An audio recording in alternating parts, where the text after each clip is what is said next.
कि किसी मजहबी किताब में डायनासोर का जिक्र नहीं है। अफसोस कि आज तक किसी मैथमेटिक्स के किताब में मुझे डायनासोर का जिक्र नहीं मिला।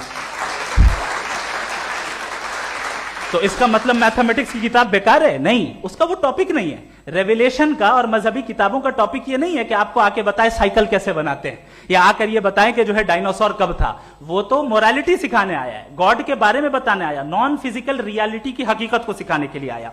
रिलीजियन साइंस को रोकता है? नहीं रोकता। अगर रोकता है तो गलत करता है। रिलीजियन साइंटिज्म को रोकता है, जिसमें हमारे जावेद साहब मुब्तला हैं। साइंस और साइंटिज्म में फर्क है।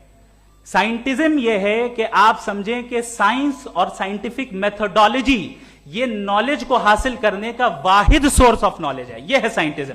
हम इसे रिजेक्ट करते हैं। हम साइंस को तो तरक्की करते हैं, भाई आप हमारी पूरी तारीख कर लें, पढ़ लें तो आपको पता चल जाएगा। बहरहाल ये अलग टॉपिक है। उसके बाद इन्होंने एक लफ्ज कहा, वेटिकन ने फतवा दिया। वेटिकन का फतवे से कोई ताल्लुक नहीं है, दोनों कॉन्ट्राडिक्टरी अल्फाज हैं। उसके बाद उन्होंने कहा कि भाई हमें नहीं मालूम। अगर नहीं मालूम तो क्लियरली कह देना कि नहीं मालूम है, इसमें क्या हर्ज है? तो वही तो मैं कह रहा हूं ना कि आप कह दें कि नहीं मालूम, लेकिन क्लेम क्यों कर रहे हैं कि गॉड एग्जिस्ट नहीं कर रहा है? आप कह दें नहीं मालूम है, हो सकता है हो सकता ना हो, लेकिन आप क्लेम कर रहे हैं। The moment you say God does not exist, this is a claim, and now the burden of proof is upon you too, जैसे हमारे ऊपर है। और क्यों है मैं बताता हूं, क्यों है ये भी मैं बताता हूं। फिलोसॉफिकली जो क्लेम होता है ना, सिर्फ ये नहीं होता कि इंसान कहे पॉजिटिव क्लेम करे और नेगेटिव क्लेम करे तो बर्डन ऑफ प्रूफ नहीं है। आप मिसाल के तौर पे मैं कहूं कि फुला उस कमरे में कोई नहीं है, मैंने एक नॉलेज का क्लेम किया है। उस कमरे में कोई नहीं है, मैंने एक नॉलेज का क्लेम किया। या तो मैं कहूं मुझे नहीं पता, हो भी सकता है नहीं भी हो सकता है, this is not a claim. लेकिन जब मैं कह रहा हूं कि वहां कोई नहीं है, या मैं कह रहा हूं वहां कोई है, दोनों क्लेम है और दोनों के ऊपर बर्डन ऑफ प्रूफ है। हमारे ऊपर भी बर्डन ऑफ प्रूफ है। मैंने कंटिजेंसी आर्ग्यूमेंट दिया, इसे तोड़कर दिखाइए।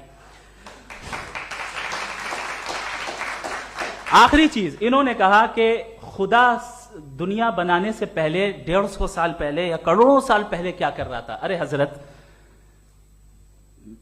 चलें बहरहाल मैं जवाब दे देता हूं।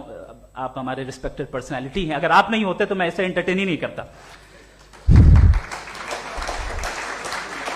टाइम, ये 100 साल पहले या 100 साल बाद, पहले बाद में अभी, ये वो अल्फाज हैं जिनका ताल्लुक टाइम से है।